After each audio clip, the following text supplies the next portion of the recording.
The following is a segment of an interview conducted with broadcast journalist Hugh Hewitt and Dr. Michael Youssef on September 26th in Atlanta, Georgia. The interview explores Dr. Youssef's unique perspective and insights on the challenge of Islam, captured in his new book, Jesus, Jihad, and Peace. Dr. Youssef, earlier you said something that struck me, and I hadn't really thought. Every iteration of the Islamist extremism is worse than the one that went before. Right. Now, al-Baghdadi went onto a balcony in Mosul maybe a month ago, and that was, he's not hiding. And what does he say he intends to do? Well, he basically going to dominate the world. I mean, he's going to be the caliphate, and he's just the true successor of the prophet, and therefore, most of the illiterate, ignorant people around the world, which is many millions, said, he must be the one, and they would immediately pay homage to him. Here's the interesting part. You know, we always talk about Saudi Arabia as our ally, and Saudi Arabia is not supporting us in trying to stop these guys because they theologically disagree with them. They see them a rival because the king of Saudi Arabia, seldom referred to as king, I always say the guardian of the two holy sites in Mecca and Medina in Saudi Arabia.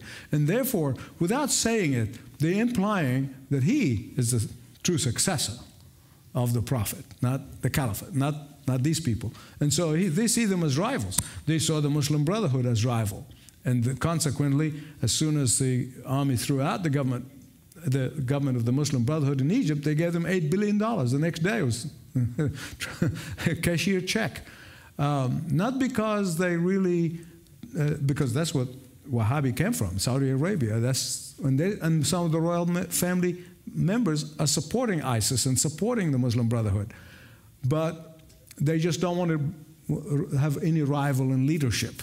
That's really the bottom line. Now, Zawahiri reacted the same way, I believe. I think he's made a video, we're going to Southeast Asia, we're going to franchise where you are in Indonesia and Malaysia because he can't stand being upstaged either. That's exactly right. And now it's basically, it's a turf war between them. Do they have differences in belief? I mean, are there, as for example, Pentecostals and Presbyterians, we believe in Jesus, but we have our differences. Right. Roman Catholics and Protestants, they believe in Jesus. We have significant differences. But are there those theological differences? Yeah, there are a lot of schools, the Shafi'i, the Hanifi, all those kinds of different schools of interpretation.